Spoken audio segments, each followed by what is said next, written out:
ठरलं तर मग या मालिकेच्या 20 जानेवारीच्या भागामध्ये सायली मधुभाऊंना सांगत असते, हे तेच मधुभाऊ आहेत का ज्या मधुभाऊंना मी आधीपासून ओळखते, पण आत्ता जे मधुभाऊ माझ्या नजरेला दिसत आहेत त्या मधुभाऊंना मी ओळखतच नाहीये. कारण या मधुभाऊंनी मला घर दिलं, मला छप्पर दिलं, या मधुभाऊंनी मला प्रेम दिलं आणि आता या सगळ्यामध्ये हेच मधुभाऊ आता आपला जावई हा इकडे तडफडतोय आणि तो तिकडे सगळ्यांशी झुंज देतोय. त्याची काही चूक नसताना तो या सगळ्यामध्ये मार खातोय. एरवी तर सगळ्यांचे तारणहार बनणारे मधुभाऊ आज आपला जावई, मुलाप्रमाणे असलेला जावई हा मार खातोय आणि इथे गप्पपणे बसून राहिलेले आहेत. त्याचा तुम्हाला त्रास होत नाहीये का? म्हणजे या सगळ्यामध्ये जो आपली मदत करण्यासाठी आपला जावई आपल्याला इतका हे करतोय, त्या जावयाला मार खाताना बघून तुम्हाला मधुभाऊ काहीच नाही वाटत आहे का? असं म्हणत आता सायली खूप चिडलेली असते आणि सायली सांगत असते, तुम्हाला माहिती आहे ना, आमच्याकडून फक्त एकच चूक झालेली आहे की आम्ही आमच्या कॉन्ट्रॅक्ट मॅरेजचं सत्य लपवून ठेवलं, पण त्याची शिक्षा इतक्या प्रमाणात आम्हाला मिळावी असं माझी अजिबात इच्छा नाही आणि अर्जुन सरांना तर ही शिक्षा अजिबात मिळता कामा नये. ज्या वेळेला तुमच्यावरती खुनाचा खोटा आरोप करण्यात आला होता त्यावेळेला मी सगळ्या वकिलांकडे जाऊन केस लढण्यासाठी जात होते, पण फीचं तर गोष्ट सोडा, पण कोणताही वकील या सगळ्यामध्ये तुमची केस घ्यायला तयार नव्हता. आणि त्यावेळेला मला माहिती होतं की मला अर्जुन सरांची फी परवडणारी नाही आहे आणि तरीसुद्धा मी त्यांच्याकडे गेले. त्यांच्याकडे जाऊन या सगळ्यामध्ये त्यांना मी सांगितलं की मला ही केस मधुभाऊंची लढायची आहे आणि त्यासाठी त्यांची फी 3 लाख मला परवडणारी नसताना सुद्धा त्यांनी मला मग ऑफर दिली कॉन्ट्रॅक्ट मॅरेजची. मला त्यावेळेला काय बरोबर काय चूक ही गोष्ट माहीत नव्हती. मला इतकंच माहिती होतं की माझ्या मधुभाऊंना मला सोडवायचं आहे. काहीही झालं तरी सुद्धा माझे मधुभाऊ या जेलच्या बाहेर यायला पाहिजेत आणि एकही वकील ही केस घ्यायला तयार नसताना अर्जुन सरांनी ही केस घेतली, ही केस जिंकली, ही केस घेऊन तुम्हाला जामिनावर सोडवलं आणि याचे उपकार म्हणून तुम्ही आता त्यांना मार खाण्यासाठी या सगळ्यामध्ये ठेवलेत. इतके मधुभाऊ तुम्ही आता कशा पद्धतीने झालात मला खरंच तुमचं काहीही कळत नाहीये. सायलीने आतापर्यंतचा सगळा कच्चा चिठ्ठा कालत मधुभाऊंना बरोबर अद्दल घडवलेली असते. इकडे सायली तडफदारपणे मधुभाऊंशी लढा देत असते तर तिकडे अर्जुन आता आपला लढा एकटा लढत असतो. तो या सगळ्यांशी लढत असतो आणि या सगळ्यांशी लढत आता मात्र तो हतबल झालेला असतो. पण तो एक सांगत असतो की मला फक्त एकदा आता भेटू दे मधुभाऊंना, मला मधुभाऊंशी बोलायचं आहे आणि मधुभाऊंशी बोलून मग मला या सगळ्यामध्ये त्यांना आता सत्य सांगायचं आहे. पण कोणीही त्याला मधुभाऊंच्या पर्यंत पोहोचू देत नसतं आणि कोणीही या सगळ्यामध्ये त्याचं म्हणणं ऐकायला तयार नसतं. हे सगळं चालू असताना इकडे आता सायली सांगायला लागते, या सगळ्यामध्ये ज्या वेळेला अर्जुन सरांनी तुमची केस घेतली त्याच वेळेला खऱ्या अर्थाने मला आता विश्वास वाटायला लागला की तुम्ही या सगळ्यामध्ये सुटाल.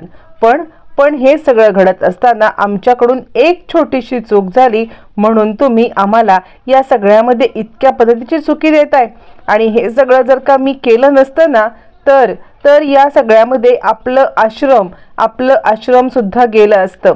आत्तापर्यंत त्या आश्रमावरती बिल्डिंग झाली असती, आत्तापर्यंत तुम्हाला शिक्षा सुनावून झाली असती आणि या सगळ्यामध्ये सगळं नेस्तनाबूत झालं असतं.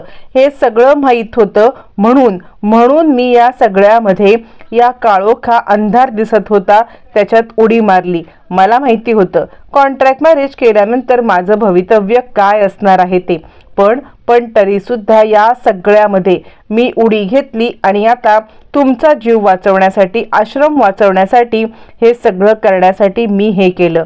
आणि तरीसुद्धा तुम्हाला जर का माझी बाजू समजत नसेल तर या सगळ्यामध्ये मधुभाऊ तुम्हाला ओळखायला मी खरंच चुकले असं मला वाटते. आणि खरं सांगायचं तर त्यावेळेला माझ्यासमोर जेव्हा कॉन्ट्रॅक्ट मॅरेजचं हे ऑप्शन समोर ठेवण्यात आलं ना तेव्हा आधी मी नकारच दिला होता. हा नकार मी दिल्यानंतर ज्या वेळेला माझ्या लक्षात गोष्टी आल्या की हा नकार मी देऊन चालणार नाहीये, काहीही झालं तरी हा नकार जर कमी दिला तर आश्रमाचं तुमचं सगळ्यांचं काय होईल ही गोष्ट मला माहिती होती आणि म्हणून मी हे सगळं केलं. आणि अर्जुन सरांनी सुद्धा आता स्वतःचा प्राणपणा लावून ही केस लढली, तुम्हाला वाचवण्याचा प्रयत्न केला. पण तुम्ही काय केलं? तुम्ही या सगळ्यामध्ये चार चौघामध्ये त्यांचा अपमान करायला अजिबात मागे पुढे पाहत नाहीयात. असं म्हणत सायली सांगते, मधुभाऊ तुम्ही इतके कसे बदललात हे मला कळतच नाहीये. तुम्ही सगळ्यांनी इतक्या चुका करायच्या आणि आम्ही एक चूक केली तरी त्या चुकीला आम्हाला माफी नाही. आम्हाला या चुकीबद्दल इतकी मोठी शिक्षा, मी हे आता ऐकून घेणार नाहीये. चार चौघामध्ये तुम्ही त्यांचा अपमान करताय हे सुद्धा मला सहन होणार नाहीये. आतापर्यंत तुम्ही त्यांचा अपमान असा बोलून करत होतात, पण आज सगळ्या मीडियासमोर सुद्धा तुम्ही त्यांना पोलिसात देण्याची धमकी केलीत. एक गोष्ट लक्षात घ्या मधुभाऊ, जर का अर्जुन सर इथे नसते ना तर कदाचित या सगळ्यामध्ये मी सुद्धा तुम्ही आश्रमात गेल्यानंतर जगूच शकले नसते. खरं सांगायचं तर आमचं कॉन्ट्रॅक्ट मॅरेज झालं होतं. ठीक आहे, आमचं कॉन्ट्रॅक्ट मॅरेज झालं असलं तरी नंतर काहीच क्षणामध्ये मला जाणवायला लागलं की त्यांच्यासोबत मला खूप सुरक्षित वाटतं. मी त्यांच्यासोबत सुरक्षित असते.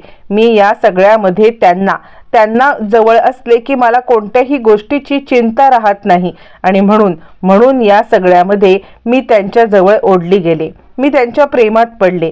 त्यांचं माझ्यावरती प्रेम आहे ही गोष्ट तर मला खूप उशिरा कळली, पण माझं त्यांच्यावरती प्रेम आहे ही गोष्ट मला खूप आधी रिअलाइज झाली होती. त्यांनी त्यांचं प्रेम तरी व्यक्त केलंय, पण मी माझं प्रेम सुद्धा व्यक्त करू शकले नाही. मी माझ्या प्रेमाला न्याय देऊ शकले नाही. या सगळ्यामध्ये कितीही काही झालं तरी आज मी अर्जुन सरांच्या समोर माझं प्रेम सांगू शकत नाहीये.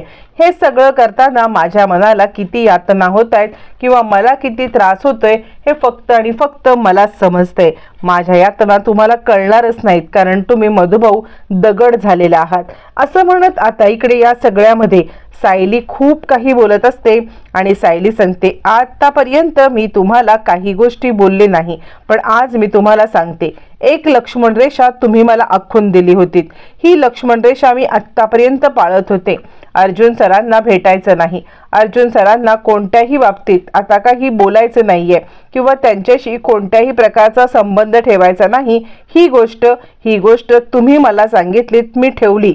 पण तुम्ही या सगळ्यामध्ये जर अर्जुन सरांच्या वरती असे घाणेरडे आरोप करून चार चौघामध्ये त्यांच्यावरती आरोप करून त्यांना पोलिसामध्ये देण्याच्या गोष्टी जर का करत असाल तर ही सायली गप्प बसणार नाही. कारण आता ही तुमची साऊ राहणार नाहीये, तर ही बनणार आहे सायली अर्जुन सुभेदार. आणि सायली अर्जुन सुभेदार आपल्या नवऱ्याचा अपमान कधीही सहन करणार नाही.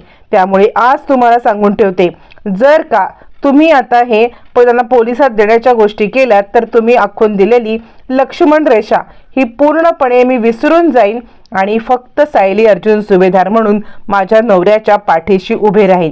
आता तुम्ही ठरवायचं आहे की मी काय करायचं आहे ते, मला कितपर्यंत ताणायचं आहे आणि मला या सगळ्यामध्ये कितपर्यंत त्रास द्यायचा आहे ही गोष्ट तुमच्या हातात आहे. असं म्हणत सायलीने आपली बाजू ठामपणे मांडलेली असते. सायलीची जंग चालू असते, तिकडे अर्जुनची जंग चालू असते आणि हे सगळं चालू असताना मात्र आता इकडे अर्जुनला खूप त्रास होत असतो. अर्जुन फाटक उघडतो आणि आतमध्ये येतो. सायली सांगते, ही माझी तुम्हाला शेवटची वॉर्निंग आहे मधुभाऊ. आज मी माझ्या अर्जुन सरांना वाचवण्यासाठी चालले. तुमच्या सगळ्या रेषा तोडून चाललेली आहे, कारण तुम्ही कितीही रेषा घातल्यात ना तरी एक पत्नी म्हणून माझं कर्तव्य मला निभवायला पाहिजे. एक मुलगी म्हणून माझं कर्तव्य मी निभवलं आहे, तसंच एक पत्नी म्हणून सुद्धा आता माझं कर्तव्य मी निभवणार आणि हे करताना तुमच्या सगळ्या रेषा तोडून मी चाललेली आहे. इकडे सायली आता मधुभाऊंचे बंध तोडून चाललेली असते. तिकडे अर्जुन सुद्धा गेटचं दार उघडतो आणि गेटचं दार उघडून तो सुद्धा आतमध्ये येत असतो. त्याला अडवण्याचा बऱ्याच प्रकारे एनकेन करून त्याला काहीही करून आत पोहोचू द्यायचं नाही हे सगळ्यांचे प्रयत्न चालू असतात.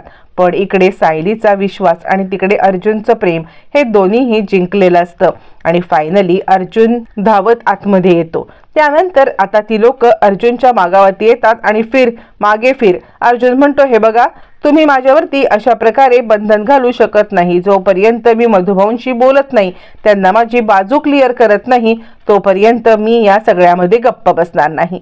अर्जुन आता इकडे आलेला असतो तोपर्यंत सायली मधुभाऊंना चांगला जाब सुनावून तिकडून बाहेर निघालेली असते. मी माझ्या अर्जुन सरांना वाचवायला चालले. इकडे तोपर्यंत अर्जुन गुंडांची मारामारी करत असतो आणि आता सायली बाहेर येते. त्यावेळेला मधुभाऊ म्हणतात, बघ बघ तुझा नवरा बघ, याच नवऱ्याची बाजू घेऊन तू बोलत आहेस ना, हा तर पक्का गुंड आहे गुंड. असं म्हणत मधुभाऊ अर्जुनवरती आता ताशेरे उडायला लागतात. तोपर्यंत इकडे आता सुभेदार परिवाराने प्रतिमा आणि रविराज यांना आता घरी बोलवलं असतं. प्रतिमा आणि रविराज धावत पळत घरी येतात आणि रविराज म्हणतात, काय झालंय पूर्णाई, तुम्ही मला या सगळ्यामध्ये घाई गडबडीत बोलवलं, काही प्रॉब्लेम झालाय का? यावरती पूर्णाईचे तोंड आता बंद असतं. पूर्णाईला काही बोलताच येत नसतं. त्यावरती रविराज प्रतापकडे बघतात. प्रताप, अरे तू तरी बोल, काय झालंय? मला काही गोष्टी कळतील का? नक्की कशामुळे हे सगळं तुम्ही केलंय? तुम्ही मला का बोलवलंय? मला खरंच काहीच कळत नाहीये. असं म्हणत इकडे आता रविराज विचारत असतात. प्रताप म्हणतो, हो सांगतो मी तुला काय आहे ते. असं म्हणत प्रताप आता काही गोष्टी बोलत असतो. पण प्रतापचं सुद्धा जीभ उघडत नसते, कारण त्याला मुळातच या गोष्टी पटलेल्या नसतात. काही झालं तरी सुद्धा लग्नाचं बोलायचं कसं, असा तो विचार करत असतो. इकडे प्रिया विचार करत असते, काय चाललंय, सगळ्यांची का दातखिळ बसले, म्हणजे यांची दातखिळ बसण्याचं कारण तरी काय? आणि आता ह्यांनी पटकन बोलून मोकळं व्हावं ना, हे सगळं करत असताना मग मात्र आता इकडे सगळेच जण अस्वस्थ असताना इकडे विचार करायला लागते. प्रिया, बोला पटकन, माझ्या लग्नाचा विषय काढा, दातखिळ बसवण्याचं काम तरी काय तुमचं? असं म्हणत मग मात्र आता इकडे ती विचार करते, मीच विषय काढू की काय, की चमच्यानी ह्यांची दातखिळ उघडू? मलाच कळत नाहीये की कधी हे बोलणार. तोपर्यंत रविराज म्हणतात, अरे बोल ना प्रताप. कल्पना वहिनी, तुम्ही तरी सांगा काय झालंय. पूर्णाई, तुम्ही सुद्धा बोलत नाहीयेत, नक्की काय झालंय ते तुम्ही मला कोणीतरी सांगाल का, की काय झालंय, बोला तरी. असं म्हणत असताना प्रिया चिडचिड करायला लागते आणि काय चाललंय, काढा लग्नाचा विषय पटकन एकदाचा, असं ती म्हणायला लागते. तोपर्यंत इकडे मधुभाऊ म्हणतात, बघ बघ तुझा नवरा बघ किती मोठा गुंड आहे तो. अगं याच्या वकिलीच्या गोष्टी सांगतेस ना, हा किती तारणहार आहे हे सांगतेस ना. अगं बघ तुझा नवरा एक गावगुंड आहे, किती लोकांना मारतोय, बघ काय लोकांची हालत केले ते. असं म्हटल्यावरती आता इकडे मधुभाऊंकडे अर्जुन बघतो आणि आता तो सांगायला लागतो, तुम्ही सगळ्यांनी थांबा, मला कोणालाही मारायचं नाहीये. खरं सांगायचं तर त्या मीडियाला कोणीतरी मुद्दाम भडकवलेला आहे, मुद्दाम भडकवून त्या मीडियाला इकडे आणण्यात आलेला आहे, यात काहीही माझी चूक नाहीये. असं म्हणत अर्जुन या सगळ्यामध्ये आपली बाजू सांगण्याचा प्रयत्न करत असतो. इकडे तोपर्यंत कल्पना म्हणते, रविराज भाऊजी, म्हणजे यांना न काही गोष्टी बोलायला खूप ऑकवर्ड वाटतायत, तर मी या सगळ्यामध्ये तुम्हाला काही गोष्टी सांगू इच्छिते. म्हणजे आम्ही ना बराच विचार केला आणि त्यावेळेला आम्ही आता ठरवलेलं आहे की काहीही झालं तरी सुद्धा आपण आता अर्जुनच्या लाईफबद्दल विचार करायला पाहिजे. रविराज म्हणतात, कसला विचार, काय बोलताय तुम्ही वहिनी, मला जरा स्पष्टपणे तुम्ही सगळं सांगितलं तर बरं होईल. असं म्हणत रविराजांनी विचारल्यावरती मग इकडे कल्पना म्हणते, आम्हाला काय वाटतं माहितीये का, की या सगळ्यामध्ये आपण ना अर्जुन आणि तन्वी या दोघांच्या लग्नाचा विचार केला पाहिजे. आता रविराज पेटून उठतात. रविराज म्हणतात, काय बोलताय तुम्ही कल्पना वहिनी, अहो तुम्हाला माहिती आहे ना हे सगळं काय बोलताय. यावरती आता इकडे कल्पना म्हणते, हो, जर या दोघांचं आयुष्य आपल्याला आता मात्र हे करायचं असेल तर आपल्याला या दोघांचा साखरपुडा आणि लग्न करायलाच पाहिजे. यावरती रविराज चिडतात. इकडे प्रिया, अस्मिता खूप खुश होतात. रविराज उठतात आणि आता ते म्हणायला लागतात, तुम्ही असं बोलूच कसं शकता. अहो मागच्या वेळेला पाहिलं ना आपण काय झालं ते. ज्या वेळेला तन्वी आणि अर्जुन या दोघांचा साखरपुडा होता त्यावेळेला अर्जुन सायलीला घेऊन इकडे आला होता आणि आता माझ्या तन्वीला त्याने नाकारलं होतं. पुन्हा पुन्हा हाच प्रसंग मला काही रिक्रिएट करायचा नाहीये. तुम्ही असं बोलूच कसं शकता या दोघांच्या साखरपुड्याबद्दल. आणि तसंही अर्जुनने कॉन्ट्रॅक्ट मॅरेज करून आता हे सिद्धच केलेलं आहे. आणि आता त्यामुळे तुम्ही या सगळ्यामध्ये असं का बोलताय, मला हे अजिबात पटत नाहीये असं म्हणत रविराजांनी आपला विरोध दाखवलेला असतो। आणि आता इकडे रविराज सोडून बाकी सगळ्यांना म्हणजे प्रतिमाला पण ही इच्छा नसते की हे लग्न व्हावं, पण हे दोघं सोडून आता कल्पना, पूर्णाजी, अस्मिता यांनी तर अक्कल गहाणच टाकलेली असते, सोबत प्रताप सुद्धा या सगळ्यामध्ये सामील झालेला असतो। आणि आता या सगळ्यामध्ये सामील होत प्रताप पण लग्नाचा प्रस्ताव मांडतो। रविराज मात्र या सगळ्याला ठाम विरोध करत असतात। हे सगळं चालू असताना इकडे आता अर्जुन समोर येतो आणि ऐका, मी खरंच काही चुकीचं केलेलं नाहीये, मला फक्त मधुभाऊंसोबत बोलू द्या, मला मधुभाऊंशी एक शब्द बोलायचा आहे। पण आता हे प्रियाने पाठवलेले गुंड मधुभाऊंसोबत अर्जुनला काही बोलू देत नसतात आणि अर्जुनला बेदम मारतात। अर्जुन काही बोलण्याचा प्रयत्न करत असतो, आपली बाजू सांगण्याचा प्रयत्न करत असतो, पण कुणीही अर्जुनचं काहीही ऐकत नसतं। दे दनादन अर्जुनला मारण्याचं काम चालू असतं। अर्जुन आपल्या परीने बोलण्याचा प्रयत्न करत असतो, आपल्या परीने सांगण्याचा प्रयत्न करत असतो, पण अर्जुनला कुणीही अजिबात हे करू देत नसतं। मग मात्र आता इकडे अर्जुन म्हणतो, ओ दादा ऐका तरी, मी तुम्हाला जे सांगतोय ते ऐका। यावरती तो म्हणतो, हे बघ, जरी मीडिया पेड असला, तू म्हणतोस की मीडियाने या सगळ्यामध्ये पैसे घेऊन कुणाकडून तरी दबावाखाली हे सगळं केलंय, पण तू जे कृत्य केलेलं आहेस ते तर या सगळ्यामध्ये बदलत नाहीये ना, ते तर कृत्य खरंच आहे ना। तू तिच्यासोबत कॉन्ट्रॅक्ट मॅरेज केलंस, कॉन्ट्रॅक्ट मॅरेज झाल्यावरती तिला आता तू रस्त्यावरती टाकून दिलंस, तुमच्या घरच्यांनी तिला आता हकलून दिलं, तरी सुद्धा तुला या सगळ्यामध्ये आम्ही माफ करायचं आणि तू आमच्या चाळीत येऊन आमच्या मुलीला आमच्या हे करशील तर आम्ही ऐकून घ्यायचं? अजिबात नाही असं म्हणत आता अर्जुनला बेदम मार देत असतात। सायली रडत असते, मधुभाऊ थांबवा, अहो जावई बापू म्हणता ना तुम्ही त्यांना, एकेकाळी तुमच्यासाठी स्वतःला जीव पणाला लावणारे तेच ते जावई बापू आहेत, आज तुम्हाला त्यांची दया येत नाहीये का? मधुभाऊ थांबवा, हे सगळं काय चाललंय, मधुभाऊ थांबवा असं म्हटल्यावरती मधुभाऊ सायलीचा हात अधिकच घट्ट धरून ठेवतात आणि सायलीला सोडवण्यासाठी नकार देतात। त्यावेळेला मग मात्र आता सायली मधुभाऊंचा हात छिडकारते आणि पहिल्यांदा मधुभाऊंच्या विरोधात जात आज सायलीने खूप मोठा निर्णय घेतलेला असतो आणि आता सायली मधुभाऊंचा हात झिडकारते। तोपर्यंत अर्जुन मधुभाऊंच्या इथे आता हात जोडून उभा असतो आणि मधुभाऊंच्या इथे हात जोडून तो आता या सगळ्यामध्ये मधुभाऊंना विनंती करत असतो की मधुभाऊ ऐका, मी खरंच चुकलो नाही। पण त्याच वेळेला मागून अर्जुनच्या डोक्यामध्ये खूप मोठी बाटलीने वार केला जातो आणि अर्जुनची शुद्ध हरपते।